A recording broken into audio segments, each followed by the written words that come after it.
Assalamualaikum warahmatullahi wabarakatuh. Sahabat kepoin Islam yang beriman, seperti telah disebutkan sebelumnya, Nabi Isa lahir di Baitul Lahem atau Bethlehem di dekat Baitul Maqdis. Wahab bin Munabbih menyatakan bahwa Isa lahir di Mesir. Maryam bepergian bersama Yusuf bin Yakub an-Najjar dengan menunggang keledai tanpa membawa perbekalan apapun. Hal ini tidak benar. Hadis yang telah disebutkan sebelumnya menunjukkan bahwa Nabi Isa lahir di Baitul Lahem atau Bethlehem. Seperti yang telah kami sebutkan, pernyataan apapun yang menentang batil belaka. Wahab bin Munabbih menyebutkan, kala berhala-berhala runtuh saat itu di belahan timur dan barat bumi, para setan bingung karena kondisi tersebut, hingga Raja Iblis mengetahui berita tentang Nabi Isa. Mereka mendapati Isa berada dalam buayan ibunya, sementara para malaikat menatapnya dengan tajam. Saat itu muncul bintang besar di langit yang dikhawatirkan oleh Raja Persia. Ia akhirnya bertanya kepada para dukun tentang munculnya bintang tersebut. Mereka lalu mengatakan, bintang ini pertanda lahirnya seorang bayi agung di bumi. Raja Persia kemudian mengirim para utusan dengan membawa emas, sayuran, dan susu untuk dihadiahkan kepada Isa. Saat tiba di Syam, mereka ditanya raja setempat tentang maksud kedatangan mereka. Mereka mengutarakan kejadian sebenarnya. Raja Syam kemudian menanyakan hal itu, dan ternyata Isa putra Maryam telah dilahirkan di Baitul Maqdis. Beritanya menyebar luas karena sang bayi bisa berbicara saat masih berada dalam buayan. Raja Syam mengutus mereka dengan hadiah-hadiah itu. Juga mengutus seseorang untuk menunjukkan tempat Isa agar mereka membunuhnya setelah utusan Raja Syam pulang. Setelah mereka sampai ke tempat Maryam dan menyerahkan sejumlah hadiah, mereka pulang. Lalu ada yang berkata padanya, para utusan Raja Syam hanya datang untuk membunuh anakmu. Maryam kemudian menggendong Isa lalu membawanya pergi ke Mesir. Ia menetap di sana hingga Isa menginjak usia 12 tahun. Sejumlah karamah dan mukjizat tampak padanya saat masih kecil. Di antaranya, suatu ketika Dahkon, tuan rumah tempat Isa dan ibunya singgah, kehilangan sejumlah uang di rumahnya. Rumahnya hanya ditempati orang-orang fakir, lemah, dan mereka yang membutuhkan bantuan. Ia tidak tahu siapa pencurinya. Kejadian itu terasa berat oleh Maryam, juga bagi yang lain, tidak terkecuali sang tuan rumah. Mereka tidak bisa mengatasi permasalahan ini. Saat Isa mengetahui hal itu, ia menghampiri dua orang. Salah satunya buta dan yang lain lumpuh. Isa berkata kepada si buta, berdirilah dan bawalah kursi ini. Ia berkata, aku tidak bisa melakukan itu. Isa berkata, bisa, seperti yang kalian lakukan saat mengambil uang dari peti yang ada dalam rumah itu.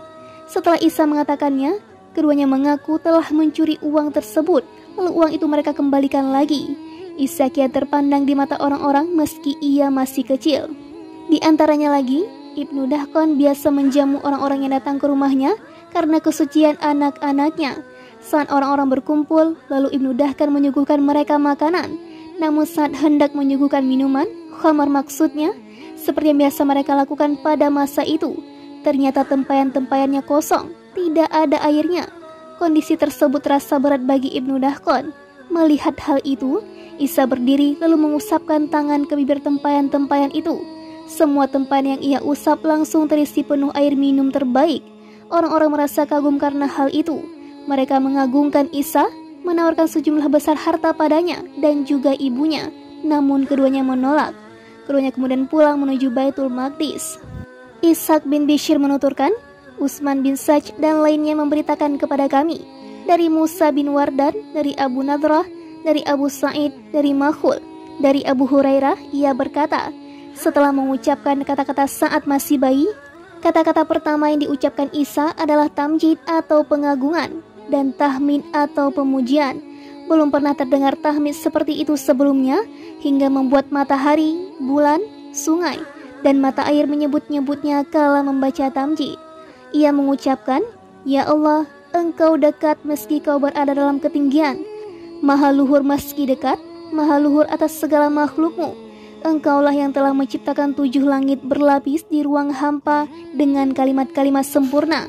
Mereka tunduk pada perintahmu karena takut kepadamu, dan mereka berupa asap. Di dalamnya ada para malaikatmu. Mereka bertasbih kepadamu karena kesucianmu. Kau ciptakan cahaya dalam kelamnya kegelapan, Kau ciptakan cahaya dari cahaya matahari pada siang hari. Padanya kau ciptakan petir yang bertasbih menyucikanmu.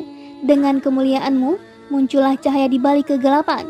Kau ciptakan lentera-lentera padanya untuk menuntun manusia dalam kegelapan dan kebimbangan. Maha suci Engkau, ya Allah, di balik penciptaan langitmu, di balik bumimu yang kau bentangkan di atas air, dengan ikan-ikan yang berada dalam gelombang yang menggunung, lalu kau menundukkannya. Kesulitan lautan tunduk pada ketaatanmu. Hal ihwal lautan merasa malu pada perintahmu. Gelombang-gelombangnya tunduk pada keperkasaanmu. Setelah sungai, kau pancarkan sungai-sungai di sana atau bumi. Setelah sungai, kau pancarkan anak-anak sungai. Setelah anak-anak sungai, kau pancarkan sumber-sumber mata air dan melimpah deras. Lalu kau munculkan berbagai macam sungai, pohon, dan tanaman di sana. Lalu kau ciptakan gunung-gunung di permukaannya. Kau perkuat bumi dengan pancang-pancang di atas air. Lalu pancang-pancang dan batu-batu karangnya tunduk. Untuk itu, Maha suci Engkau, ya Allah. Lantas siapa gerangan yang bisa menandingi nikmat-Mu? Siapa gerangan yang bisa memiliki sifat-sifat seperti sifat-sifat-Mu? Kau menggiring awan, memerdekakan budak, menunaikan hak, dan Kau adalah sebaik-baik yang memberi putusan. Tiada ilahi atau yang berhak diibadahi selain-Mu. Maha suci Engkau, Kau perintahkan kami untuk memohon ampunan padamu dari segala dosa. Tiada ilahi yang berhak diibadahi selain-Mu. Maha suci Engkau, Kau tutupi langit sehingga tiada terlihat oleh manusia. Tiada ilahi atau yang berhak diibadahi selain-Mu. Maha suci Engkau, di antara hamba-hambamu yang takut kepadamu, hanyalah mereka yang cerdas. Kami bersaksi bahwa Engkau bukanlah Tuhan yang kami buat, bukan pula Rob yang tiada disebut-sebut. Kau tidak memiliki sekutu-sekutu sehingga kami menyeru mereka dan kami meninggalkanmu. Tidak siapapun yang membantumu kala menciptakan kami sehingga kami meragukanmu. Kami bersaksi bahwa Engkau Maha Esa, tempat meminta segala sesuatu. Kau tidak beranak dan tidak pula diperanakan, dan tiada siapapun yang setara denganmu. Ishaq bin Bishr menuturkan, diriwayatkan dari Juwaibir dan Muqatil, dari Dahak, dari Ibnu Abbas, bahwa Isa putra Maryam berhenti berbicara setelah berbicara saat masih bayi, hingga ia mencapai usia kanak-kanak. Setelah itu Allah memunculkan hikmah dan penjelasan nyata melalui lisannya, hingga kaum Yahudi banyak mencelanya dan juga ibunya. Mereka menyebutnya anak zina. Itulah firman Allah, dan karena kekafiran mereka terhadap Isa dan tuduhan mereka terhadap Maryam dengan kedustaan besar atau zina. Quran Surah An-Nisa 156. Ishaq bin Bishr meneruskan, setelah menginjak usia 7 tahun, ibunya menyerahkannya ke tempat-tempat belajar. Setiap kali mendengar ada guru, ia langsung menghampirinya. Guru tersebut mengajarkan abujad kepada Isa. Isa bertanya, apa itu abujad? Gurunya berkata, aku tidak tahu. Isa berkata, bagaimana kau mengajariku sesuatu yang tidak kau ketahui? Gurunya berkata, kalau begitu ajarilah aku. Isa berkata, kalau begitu berdirilah dari tempat dudukmu itu. Gurunya berdiri meninggalkan tempat duduknya. Lalu Isa duduk di tempat itu. Isa berkata, silakan kau bertanya. Gurunya bertanya, apa itu abujad? Isa menjawab, alifnya adalah ala Allah atau nikmat-nikmat Allah. Ba-nya adalah baha Allah atau keelokan Allah. Jimnya adalah jamalullah atau keindahan Allah. Gurunya kagum mendengar jawaban itu. Ia adalah orang pertama yang menafsirkan abujad. Selanjutnya, Utsman bertanya kepada Rasulullah SAW mengenai hal itu. Beliau lalu memberikan jawaban panjang untuk setiap kalimatnya. Hanya saja hadis ini maudhu yang tidak perlu dipertanyakan dan diperpanjang lebar. Seperti itu juga diriwayatkan Abu Adi dari Ismail bin Iyasi, dari Ismail bin Yahya, dari Ibnu Abi Mulaikah, dari Ibnu Mas'ud, dari Mus'ir bin Kidam, dari Atiyah, dari Abu Sa'id. Ia memarfu'kan hadis terkait Isa memasuki tempat-tempat belajar dan mengajari gurunya makna huruf-huruf abujad. Hadis ini panjang sekali namun tidak memuaskan. Abu Adi selanjutnya mengatakan, hadis ini batil dengan sanad di atas. Hanya Ismail saja yang meriwayatkannya. Ibnu Lahiyah meriwayatkan dari Abdullah bin Hubairah. Ia menuturkan, Abdullah bin Umar pernah bercerita, saat masih kecil, Isa biasa bermain dengan anak-anak seusianya. Suatu ketika, ia berkata pada seorang temannya, maukah kamu aku beritahukan makanan apa yang disembunyikan ibumu untukmu? Mau, jawab temannya. Isa berkata, Ibumu menyembunyikan makanan ini dan itu untukmu. Temannya itu kemudian pulang menghampiri ibunya lalu berkata, berikan aku makanan yang ibu sembunyikan. Ibunya bertanya, memangnya makanan apa yang ibu sembunyikan untukmu? Anaknya berkata, ini dan itu. Ibunya bertanya, siapa yang memberitahukan padamu? Ia menjawab, Isa putra Maryam.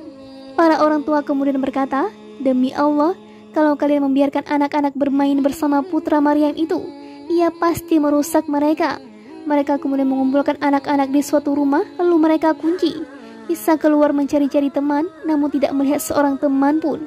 Ia kemudian mendengar suara gaduh mereka dari dalam rumah. Ia menanyakan mereka, lalu para orang tua mereka menjawab, itu hanya suara kera dan babi.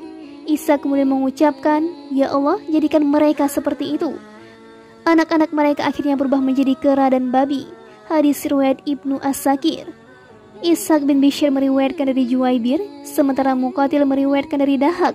Dari Ibnu Abbas ia menuturkan, Isa mengalami sejumlah keajaiban pada masa kecilnya sebagai ilham dari Allah, hingga berita tersebut menyebar luas di kalangan Yahudi. Isa tumbuh besar, lalu Bani Israel berniat membunuhnya. Ibunya mengkhawatirkan keselamatannya, lalu Allah mengilhamkan kepada ibunya untuk membawanya pergi ke Mesir.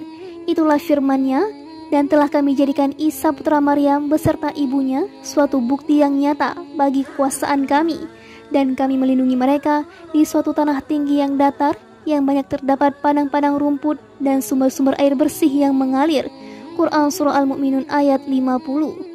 Salaf dan para mufasir berbeda pendapat terkait Rabwah yang Allah sebut-sebut memiliki padang rumput dan sumber-sumber air bersih. Jadi seperti ini jarang ada, karena Rabwah adalah dataran tinggi, bagian atasnya rata dan luas, dan meski berada di ketinggian, di sana ada sumber-sumber mata air ke permukaan bumi. Ada yang berpendapat tempat yang dimaksud adalah tempat di mana Isa dilahirkan, yaitu perkebunan kurma Baitul Maqdis. Karena itu, dia Jibril berseru kepadanya dari tempat yang rendah, janganlah engkau bersedih hati, sesungguhnya Robmu telah menjadikan anak sungai di bawahmu.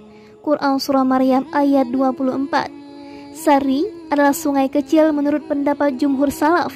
Diriwayatkan dari Ibnu Abbas dengan sanad bagus, Sari adalah sungai-sungai Damaskus. Mungkin Ibnu Abbas menyamakan tempat tersebut dengan sungai-sungai Damaskus. Pendapat lain menyebut di Mesir, seperti yang dikatakan sebagian kalangan ahli kitab dan kalangan yang menukil dari mereka. Ada juga yang menyatakan tempat tersebut adalah haram Allah. Ishaq bin Bishr menuturkan, Idris meriwayatkan kepada kami dari kakeknya, Wahab bin Munabbih, ia menuturkan, saat Isa berusia 13 tahun, Allah memerintahkannya untuk kembali dari Mesir ke Baitullah atau Baitul Maqdis. Yusuf, putra bibi ibunya, datang lalu membawa Isa dan ibunya dengan mengendarai keledai hingga tiba di Elia atau Palestina. Isa tinggal di sana hingga Allah menurunkan Injil padanya, mengajarkan kitab Taurat padanya, memberinya mukjizat menghidupkan orang-orang yang sudah mati, menyembuhkan berbagai penyakit, dan mengetahui apa saja yang mereka sembunyikan di dalam rumah. Orang-orang ramai memperbincangkan kedatangannya. Mereka heran dengan berbagai keajaiban yang ia lakukan. Mereka kagum padanya. Ia menyuruh mereka menuju Allah, hingga beritanya tersebar luas di tengah-tengah mereka. Wallahu a'lam. Wassalamualaikum warahmatullahi wabarakatuh.